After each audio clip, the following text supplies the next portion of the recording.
In our discussion of mathematics and data science foundations, the last thing I want to talk about right here is calculus and how it relates to optimization. I like to think of this, in other words, as the place where math meets reality, or it meets Manhattan or something. Now, if you remember this graph I made in the last video, y is equal to x squared. That shows this curve here, and we have the derivative that the slope can be given by 2x. And so when x is equal to 3, the slope is equal to 6. Fine. And this is where this comes into play. Calculus makes it possible to find values that maximize or minimize outcomes. And if you want to make something a little more concrete out of this, let's think of an example here. By the way, that's Cupid and Psyche. Let's talk about pricing for online dating. Let's assume you've created a dating service and you want to figure out how much can you charge for it that will maximize your revenue. So let's get a few hypothetical parameters involved. First off, let's say that annual subscriptions currently cost $500 a year, and you can charge that for a dating service. And let's say you sell 180 new subscriptions every week. On the other hand, based on your previous experience manipulating prices around, you have some data that suggests that for each $5 you discount from the price of $500, you will get 3 more sales. Also, because it's an online service, let's just make our lives a little simpler right now and assume that there is no increase in overhead. It's not really how it works, but we'll do it for now. And I'm actually going to show you how to do all this by hand. Now, let's go back to price first. We have this $500 is the current annual subscription price. And you're going to subtract $5 for each unit of discount. That's what I'm giving D. So 1 discount is $5, 2 discounts is $10, and so on. And then we have a little bit of data about sales, that you're currently selling 180 new subscriptions per week, and that you will add 3 more for each unit of discount that you give.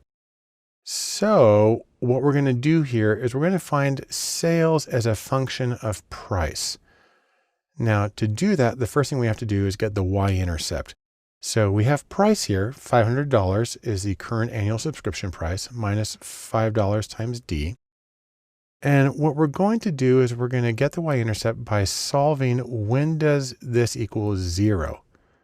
Okay, well, we take the 500, we subtract that from both sides, and then we end up with minus 5D is equal to minus 500. Divide both sides by minus 5, and we're left with D is equal to 100. That is, when D is equal to 100, X is 0, and that tells us how we can get the y-intercept. But to get that, we have to substitute this value into sales. So we take D is equal to 100, and the intercept is equal to 180 plus 3. 180 is the number of new subscriptions per week. And then we take the 3, and then we multiply that times our 100. So 180 times 3 times 100 is equal to 300. Add those together and you get 480. And that is the y-intercept in our equation. So when we've discounted sort of price to 0, when price is 0, then the expected sales is 480. Of course, that's not going to happen in reality, but it's necessary for finding the slope of the line. And so now let's get the slope. The slope is equal to the change in y on the y-axis divided by the change in x. One way we can get this is by looking at sales. We get our 180 new subscriptions per week plus 3 for each unit of discount. And we take our information on price, $500 per year minus $5 for each unit of discount. And then we take the 3D and the 5D, and those will give us the slope. So it's plus 3 divided by minus 5, and that's just minus 0.6. And so that is the slope of the line. The slope is equal to minus 0.6.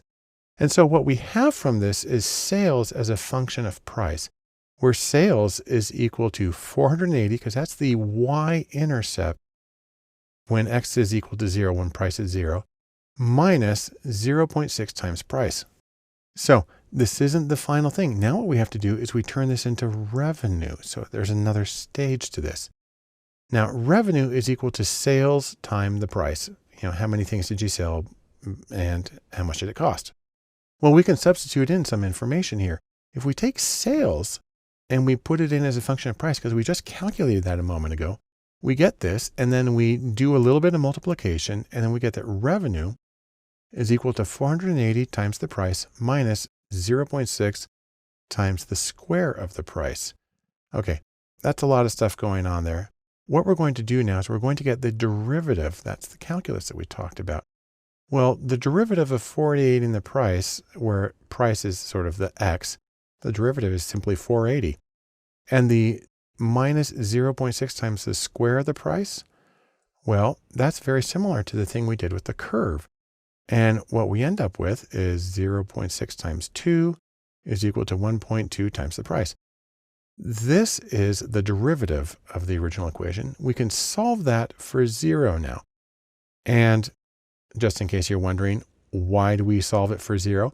Because that is going to give us the place when y is at a maximum.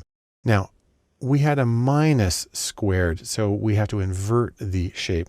And we're trying to look for this value right here when it's at the very tippy top of the curve, because that will indicate maximum revenue. Okay, so what we're going to do is we're going to solve for 0.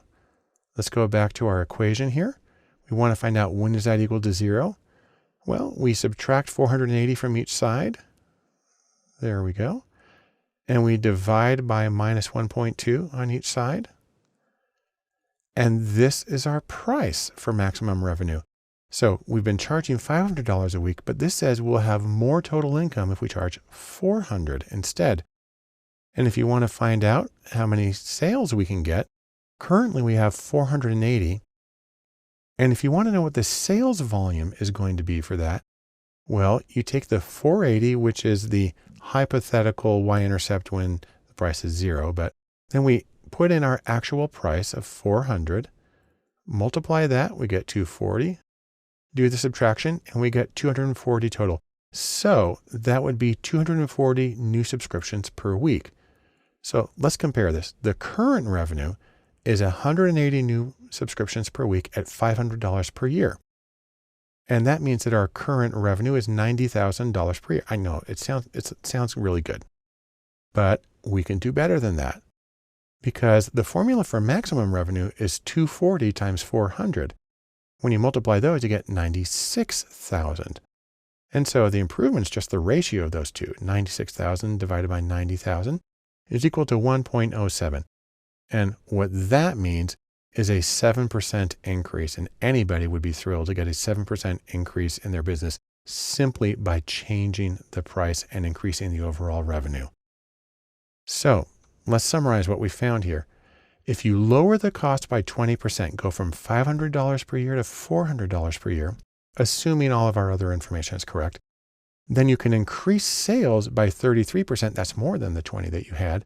And that increases total revenue by 7%. And so we can optimize the price to get the maximum total revenue. And it has to do with this little bit of calculus on the derivative of a function.